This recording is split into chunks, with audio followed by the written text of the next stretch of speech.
Hello guys, magluluto pala tayo ng adobong atay ng manok. Una, magisa lang po tayo ng mga lamas tulad ng luya, tsaka bawang at sibuyas.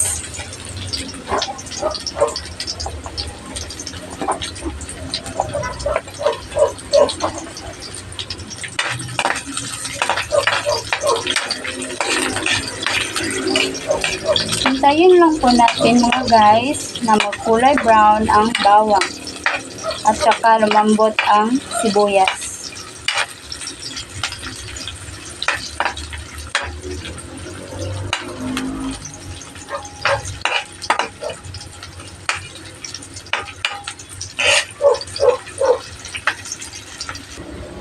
Tsaka natin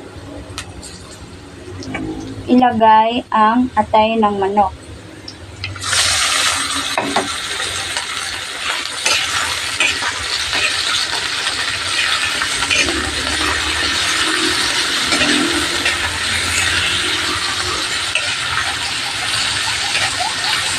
Dahan-dahan lang po natin haluin muna guys. Lutuin lang natin siya sa sarili niyang katas at maghintay lang po tayo ng 3 to 5 minutes upang mawala na ang kulay pink. Tapos po natin maghintay ng 3 to 5 minutes, lagyan na po natin ng tuyo, konting suka, black pepper,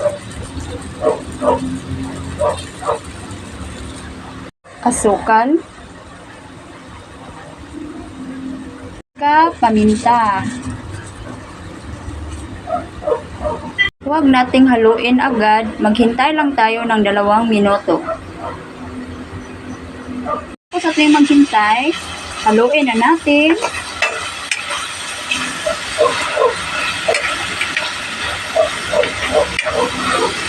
At lagyan na natin ng kunting tubig.